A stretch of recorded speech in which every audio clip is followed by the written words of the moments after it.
And here's why I don't get marches or protests. Okay. All right. What the fuck do you think is going to change? Yeah, you make a good point. Because, and this is coming from a marcher and a protester from both sides. I've done it. I marched in peace rallies during George W. Bush's first term as president, saying that we shouldn't have the war in Iraq. Guess what? We had the war in Iraq. Regardless. Yeah. I was on Capitol Hill when the healthcare bill passed with signs saying, like, kill the bill, kill the bill. Guess what happened? It passed. That bill passed.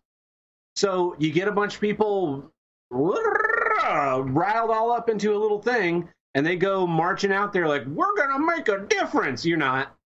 No. You can unite the right and get all these people together and be like, we don't want to remove this statue of Robert E. Lee because history. Like, even if you make a logical point, they're just going to come tear it down. Like, just an individual is going to come tear it down, hit it with their van. They have marches here in Oklahoma over the Ten Commandments monuments. Oh, right. They got put up. It still got fucking taken down. And then when it got put back up, a guy came in his van and smashed into it. Yeah. Like, oh, well, problem solved. I guess if the government's not, and I kind of respect the guy that ran over the Ten Commandments monument in his van, because, like, his insurance premium's going to go up for a long time for something he believed in. God bless him.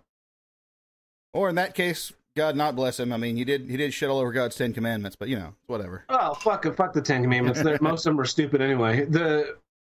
I don't believe that anything is going to change ever. And so you marching about it is just wasting everybody's time. It just gives them something to laser in on and be like, here are the idiots. Here are the idiots that unite the right. Now they're all Nazis. And now, the worst happened, and a crazy person drove a car into a crowd of people that were also marching. They were counter-protesting, like, oh, you're going to march? We're going to also march. And now, because we're marching, we did cause something to happen. Violence. Yeah. When's the last time a march worked? Because I have an idea of one in my head. When a march worked? Yeah. I don't know. Historically, I would say maybe some of the marches from like the 1960s, the civil rights worked out. March on Washington, August 28th. I don't remember the year, but it's 6 days from now. I think it's the Monday after this episode comes out. Martin Luther King's "I Have a Dream" speech, the March on Washington. That's probably the last time that a march was really doing something. But by that point, the tide had shifted, and the civil rights the civil rights bill was probably going to be passed. It was already part of the zeitgeist. Not that what they were doing wasn't important, because it was. But since then, I don't think anything's been as important enough for it to matter. Well, that goes to something I was getting ready to ask you. At what point, and as much as I hate this concept because it gets overused, at what point does raising awareness of something fit correctly into the Jenga? Yeah, that's a good question, because so I think that one of the civil rights movement, the reason why it worked was because before all that, they did small scale protests, and they made themselves the victims, and they are shown on TV just sitting there while they're getting hosed, while they're getting beaten, and then people see that and they don't want to be the oppressor. And when they're seeing that, the marches we have today is like it's just like, oh, a big group of people march on Washington to tell Trump how much they hate him. Yeah. Like, okay, he's not listening. He doesn't give a shit about you.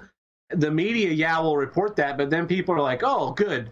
Those people are marching. I don't have to do anything. Well, but I don't also have to make a single change in my life because I agree with those people and they're doing the work for me, or I disagree with those people and I can disregard them. Well, you bring up a good point in that you're not, I guess it goes back to the raising awareness thing. You're not saying anything new in your march, and you're not, no one's being genuinely oppressed for the most part. I mean, there's a debate to have there if you think people are being oppressed, you're marching against it. But like, you're not demonstrating that someone's being oppressed. Like, you're not like in the 60s when you saw people sitting there being hit with fire hoses and shit. Like, people saw that, people saw oppression, that raised an awareness. In the marches today, you're not, the two sides are already polarized. Yeah. So you're not informing anyone's opinion, you're just reinforcing it. Exactly.